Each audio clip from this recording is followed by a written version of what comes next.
أعوذ بالله من الشيطان الرجيم بسم الله الرحمن الرحيم শুরু করছি আল্লাহর নামে, যিনি পরম করুণাময়, অতি দয়ালু। সম্মানিত উপস্থিত ভাই ও বন্ধুরা এবং পর্দার আড়ালের মা ও বোনেরা, সবাইকে আমার সালাম। আসসালামু আলাইকুম ওয়া রাহমাতুল্লাহি ওয়া বারাকাতুহু। সম্মানিত উপস্থিত, বিসমিল্লাহ আয়াতটি অতি ক্ষুদ্র মনে হলেও এটি বিসমিল্লাহ গুণগত মান। এই বিসমিল্লাহর গুণ কি অনেক বেশি। তার একটি সত্য উদাহরণ হলো আমাদের প্রিয় নবী হযরত মুহাম্মদ সাল্লাল্লাহু আলাইহি সাল্লামের দুই মেয়ে হযরত মা ফাতেমা ও কুলসুম বিবি। যেমন একদিন এক সত্য ঘটনা ঘটেছিল। নবী আমার কুলসুম বিবি তার মেয়ে কুলসুম বিবির বাড়িতে গেলেন ক্ষুধার্ত হয়ে খানা খেতে, কিন্তু বড় দুঃখের বিষয় সেই সময় আল্লাহ তাআলা মহান রব্বুল আলামিন জিবরাইল আলাইহিস সালামকে পাঠালেন কুলসুম বিবির বাড়িতে। জিবরাইল আলাইহিস সালামকে বললেন, হে জিবরাইল, তুমি কুলসুমের বাড়িতে চলে যাও, সেখানে আমার দোস্ত খানা খাওয়ার জন্য বসে আছে, কিন্তু আজকে কুলসুমের বাড়িতে আমার বন্ধু রিজিক নাই। তখন কি ঘটনা ঘটলো বন্ধুরা, আপনারা মনোযোগ দিয়ে শুনবেন। হযরত জিবরাইল আলাইহিস সালাম একজন ভিক্ষুক বেশে ক্ষুধার্ত হয়ে কুলসুমের বাড়িতে গেলেন অনেক খানা খাওয়ার জন্য। জিবরাইল আলাইহিস সালাম অনেকবার তার কাছে অনুরোধ করলেন, বললেন, হে কুলসুম বিবি, হে আমার খিদা লাগছে প্রচুর, আপনি আমাকে কিছু খাবার দেন, আমি বড় ক্ষুধার্ত। কিন্তু ফকিরের কোনো কথা শুনল না। বলল, আমি আমার বাবাকে খাওয়াবো বলে অনেক কষ্ট করে কিছু রান্না করেছি, সেখান থেকে তোমাকে আমি দিতে পারবো না। সে খুব বড় নিরাশা হয়ে পড়ল।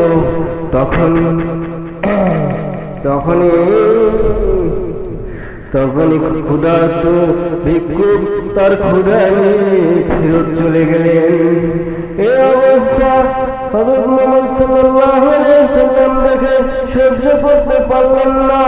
তিনি নিজেকে আর ধৈর্য ধরে রাখতে পারলেন না। রাগ হয়ে গেল তার মনে মনে। রাগ করে সে চলে গেল তার মেয়ের বাড়িতে খানা না খেয়ে। তিনি চলে গেল।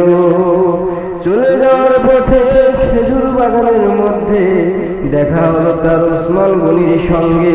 যখন ওসমান গনির সঙ্গে তার দেখা হলো, ওসমান গনি বলল, হে হুজুর, আপনি এসেছেন, অথচ আমার সাথে দেখা না করে আপনি চলে যাচ্ছেন।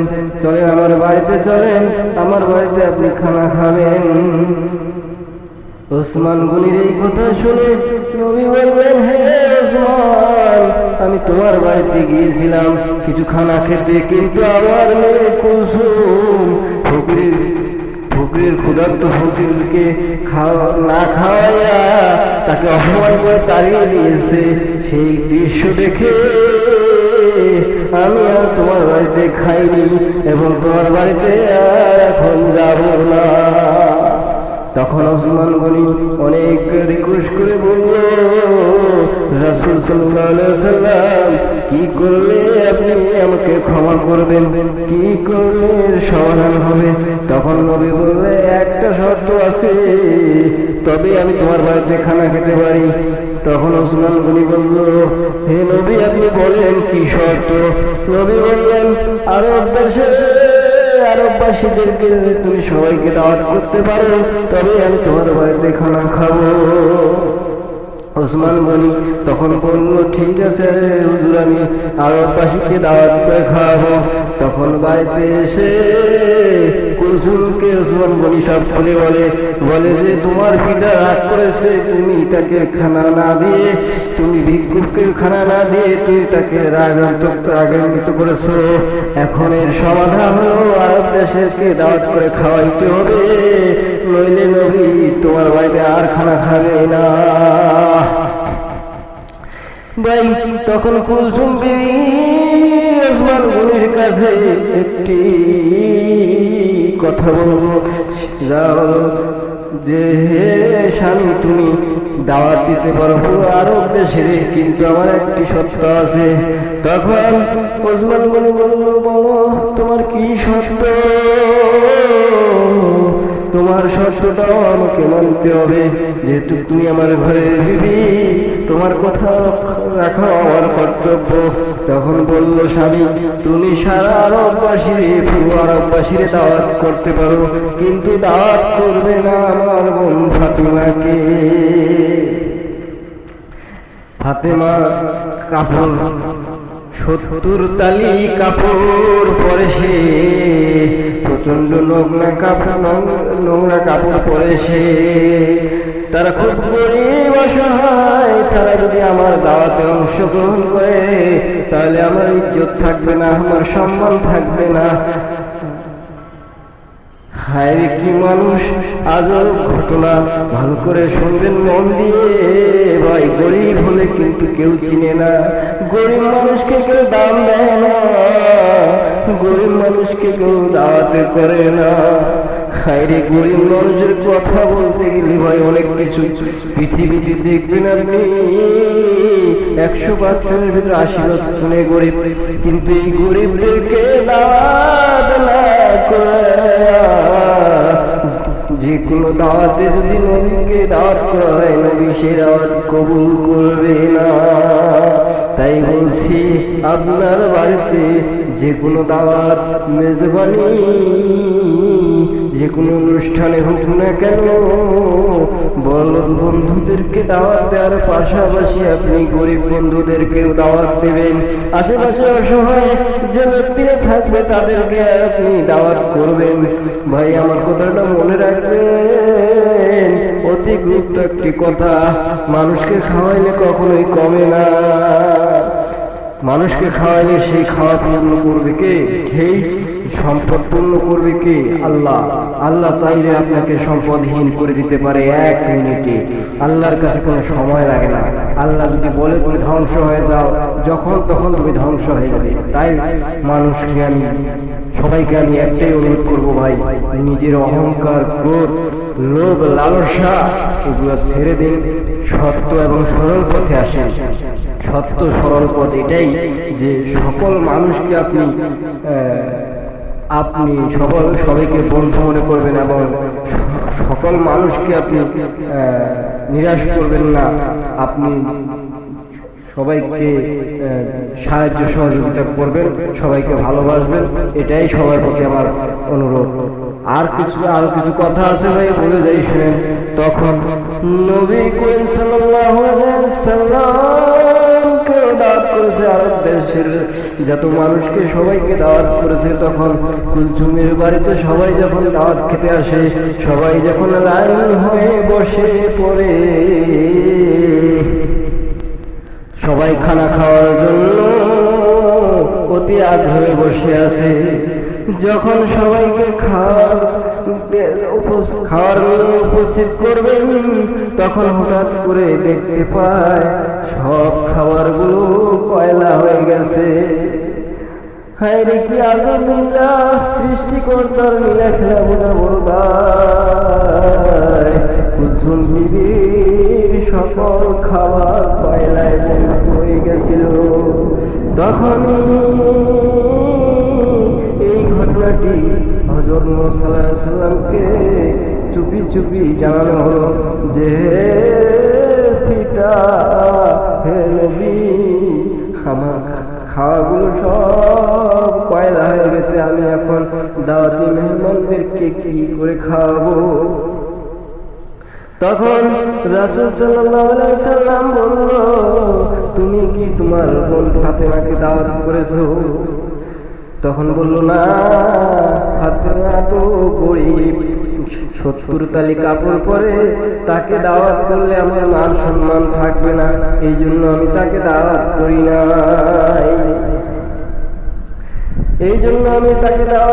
নাই। এখন কি করব হে নবী, আপনি বলে দেন।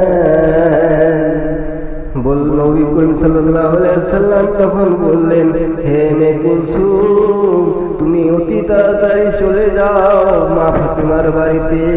তোমার বোন মা ফাতেমা যদি না আসে তাহলে তোমার এই খাবারগুলো আর খাবার হইবে না, সব পয়লাই থেকে যাবে। তখন কুলসুম বিবি নতুন একটা শাড়ি নিয়ে মা ফাতেমার বাড়িতে চলে যায়।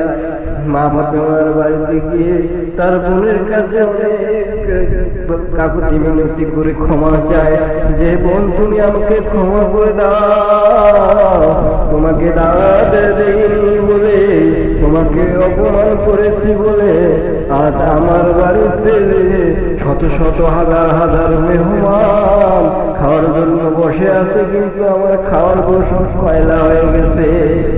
দয়া করো তুমি আমার প্রতি, চলো আমার দাওয়াত অনুষ্ঠানে। বোন তুমি তাড়াতাড়ি চলো, নাইলে আমার মান সম্মান সব চলে যাবে। হযরতে মা ফাতেমা আল্লাহর বান্দি তখন কি করলো? তখন তার বোনের দেয়া শাড়িটি সে পরলো না।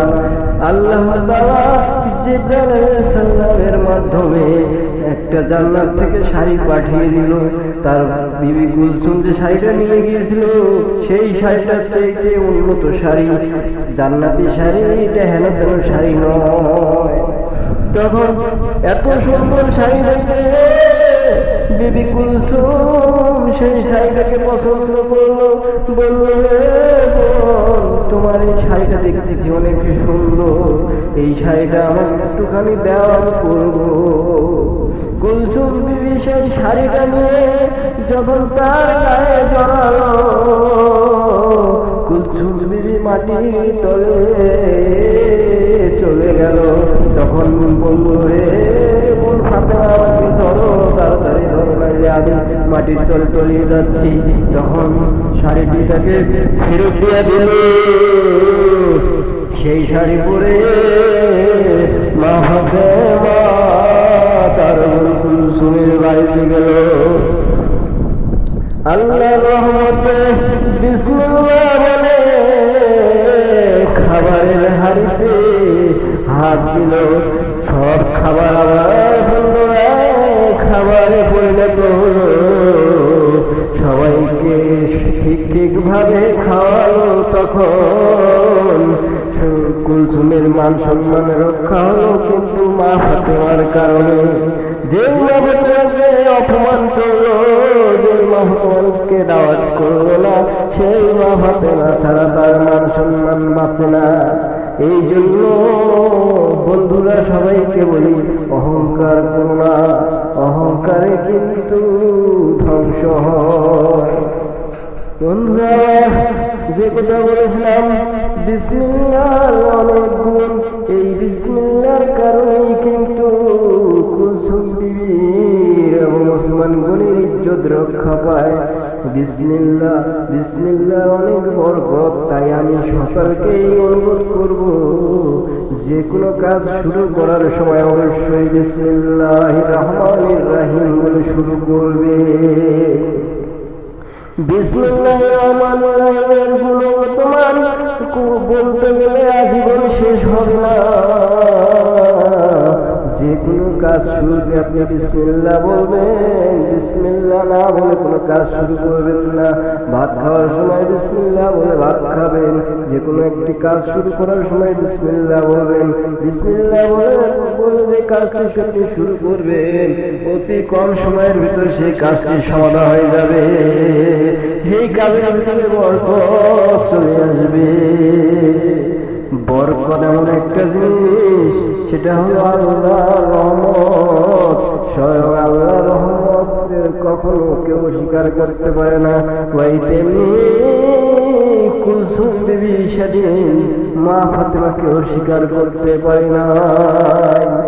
আর আমি আপনাদেরকে বারবার একটি কথাই বলে যাই, সবাই বিসমিল্লাহ না বলে কোনো খাবেন না, বিসমিল্লাহ না বলে কোনো কাজ করবেন না। বাড়ি থেকে বের হওয়ার সময় গেটের বাইরে যখন আপনি পাটা রাখবেন, তখনই বাইরে হওয়ার সময় অবশ্যই বলবেন বিসমিল্লাহির রহমানির রহিম। এবং বাড়িতে যখন কাজ শেষে ফিরে আসবেন, তখনও বলবেন বিসমিল্লাহির রহমানির রহিম। বিসমিল্লাহর এতই গুণ, চলতে ফিরতে সব জায়গায় সব কাজে বিসমিল্লাহ ব্যবহার করতে হবে। বিসমিল্লাহির রহমানির রহিম, বিসমিল্লাহির রহমানির রহিম বললে আপনার সকল কাজ সহজ হয়ে যাবে এবং সকল কিছু বরকতময় হয়ে যাবে। সবাই ভালো থাকবেন ভাই, আমার অনুরোধ রইল বিসমিল্লাহির রহমানির রহিম সব সময় আপনারা সব কাজে ব্যবহার করবেন। সবাই ভালো থাকবেন, আল্লাহ হাফেজ, আসসালামু আলাইকুম।